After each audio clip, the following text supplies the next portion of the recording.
Editorial. Ouvi certa vez de uma freira, na Gota de Leite em Marília, que nada é mais triste e frustrante que uma mãe que entra numa maternidade para dar à luz e sai de lá com as mãos abanando porque o filho que ela carregou no seu ventre durante 9 meses morreu. Esta história verídica poderia ser na família de qualquer um de nós. E se já passamos da época de ter filhos, poderia ser de qualquer filha, genro, filho, sei lá. Mas é a história, infelizmente, de Dona Gláucia Bento Portillo. Mulher jovem de 29 anos. Estava grávida esperando o 5º filho.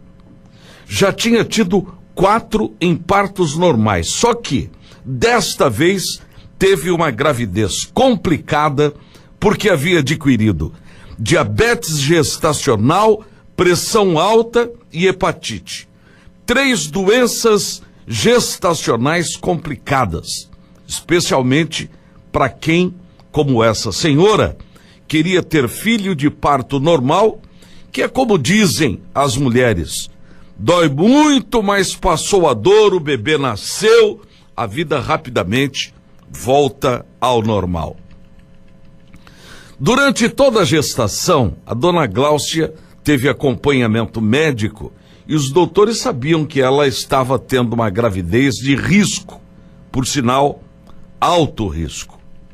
Mas os médicos de agora, proibidos de fazer cesarianas, autorizados só em último caso, disseram à Dona Gláucia que ela fosse para casa, esperasse a bolsa estourar e que então viesse para ter o bebê.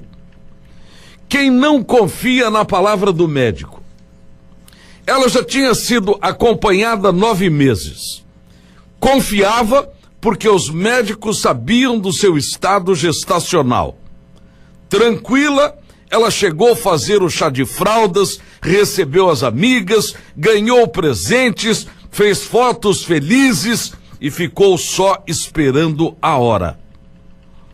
Gláucia também queria parto normal e foi ao hospital e lhe disseram a mesma coisa na sexta-feira passada. A senhora vai para casa, espera a bolsa estourar e vem correndo para cá ter o seu bebê. Bebê que ela havia escolhido até o nome, era menino, chamar-se-ia Kelvin Gabriel. Gláucia, que insistia em parto normal e que sabia sua situação física, mas confiava nas palavras da equipe médica, voltou para casa e quando a bolsa estourou, ela correu para o hospital regional e já se internou mal, perdendo muito sangue, e nessa situação nasceu o bebê. Como ela não parava de perder sangue, os médicos decidiram tirar-lhe o útero, que estaria, segundo eles, ocasionando a hemorragia. Talvez estivessem pensando assim: ela tem 29 anos, embora seja jovem, com este será o 5º filho, se ela perder o útero, não vai fazer nenhuma diferença. E assim decidiram operá-la às pressas. E o quadro da Dona Gláucia só ia se complicando. Moral da história: ela teve um derrame cerebral, entrou em coma e acabou morrendo. Foi internada na madrugada de sábado e morreu ao amanhecer de domingo. Agora, o detalhe mais malvado dessa breve história. Tudo isso se passou dentro do Hospital Regional de Campo Grande. Drama iniciado dia 25 de agosto, com a morte da paciente parturiente, dia 26. Então vamos fazer um resumão disso tudo. A jovem grávida do 5º filho vai ao hospital, onde foi acompanhada durante toda a gravidez. Os médicos sabem de sua situação de alto risco e mesmo assim mandam que ela vá para casa e só volte quando a bolsa se romper. ela segue direitinho, acreditando que tudo ia terminar bem, mas não terminou e ela morreu. Agora vamos ao drama da família. A esposa sai de casa para ter um filho e ela não volta mais porque morreu no parto.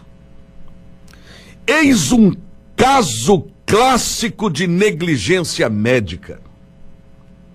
Essa mulher jamais poderia ter sido liberada, porque ela estava numa gravidez de altíssimo risco, diabetes gestacional, pressão alta que poderia ocasionar eclâmpsia e hepatite.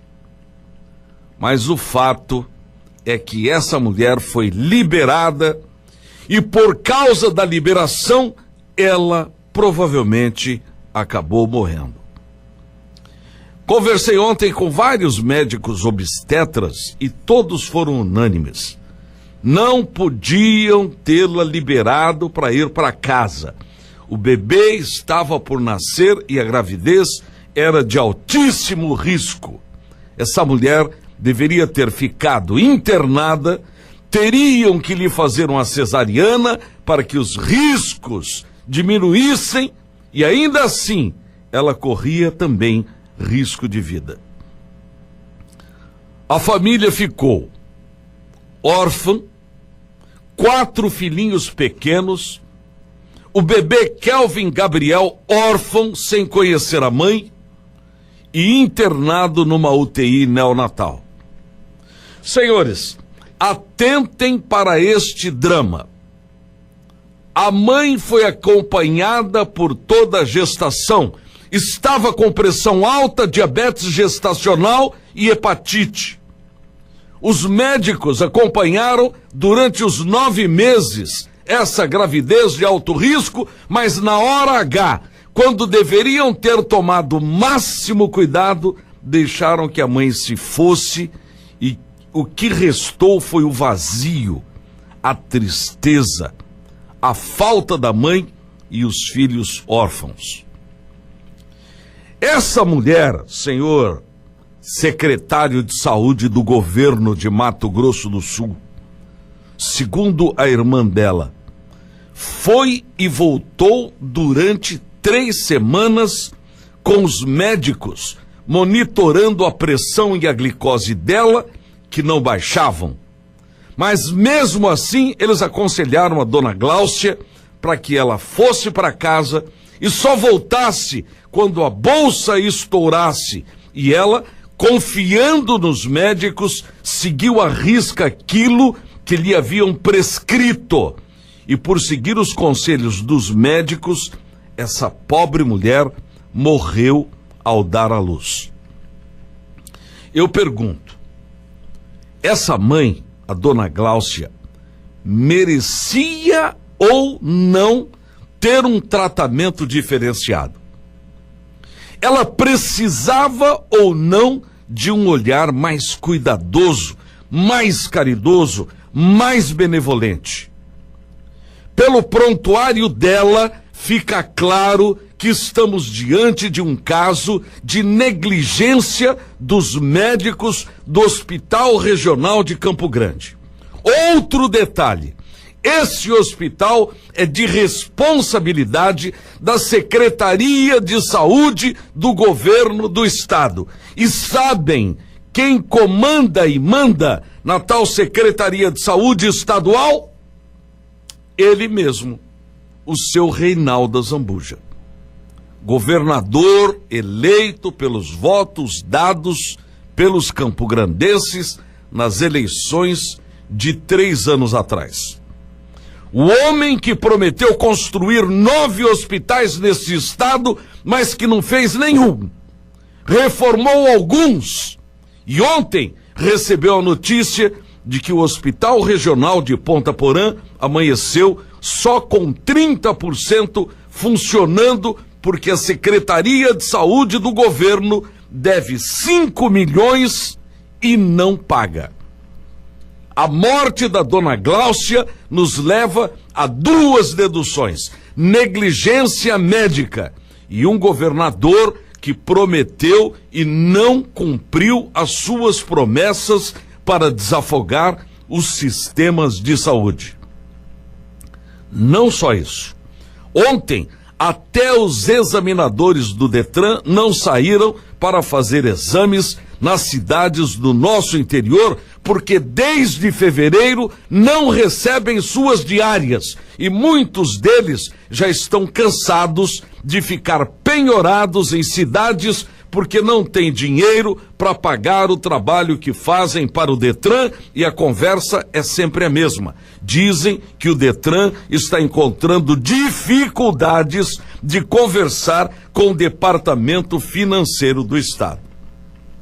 Aí, abrimos jornais, revistas, ligamos nossas TVs ou na internet e vemos os irmãos Batista da JBS Friboi dizendo que pagaram 38 milhões ao governador como propina e deram para que eles legalizassem suas escriturações contábeis, notas frias, e citam 56 pessoas envolvidas nessa quadrilha que até agora só está com medo, mas não aconteceu nada por enquanto a nenhum deles. E as pessoas estão morrendo à míngua porque os sistemas de saúde do Estado, deste Estado, não funcionam. A pergunta é, Reinaldo, você quer mais 4 anos? Justifique isso, irmão. Diga para que ou por que o povo deste Estado lhe daria mais 4 anos para que essas pessoas reconhecidamente pobres continuem morrendo nas portas dos seus hospitais, como a dona Gláucia. Ontem tentamos pelo menos ouvir alguma coisa da Secretaria de Saúde do Estado, mas sabem o que disseram? Nada. E o que dizer? Não há o que falar. Só nos resta lamentar, externar nossos sentimentos à família e rezar para que a morte da dona Gláucia não seja em vão. E não me venha o senhor Reinaldo com essa de suas caravanas de saúde, que já se comprovou matematicamente serem caras e não resolverem o problema da saúde em nosso estado. A promessa dos 9 hospitais não foi cumprida. Esqueça isso, mas pelo menos olhe para este povo, essas mães que lhe confiaram o voto. Eu sempre digo que Reinaldo é, na sua essência, um homem bom, mas está cercado por um pessoalzinho de dar medo, que o engana, que o desaconselha, que não o deixa seguir em frente, que amarra as suas decisões, que estão interessados em ostentar o cargo e não se preocupam com a imagem do governante.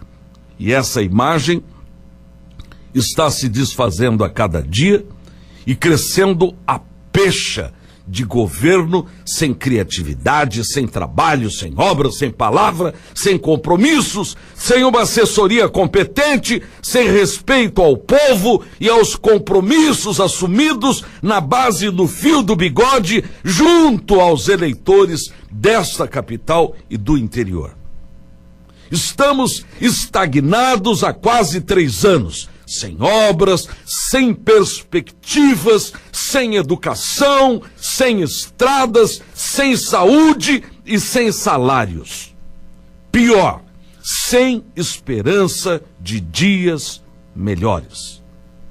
Se Reinaldo encontrasse na sua situação atual o capitão Nascimento, ele ia dizer para ele: seu Reinaldo, pede para sair.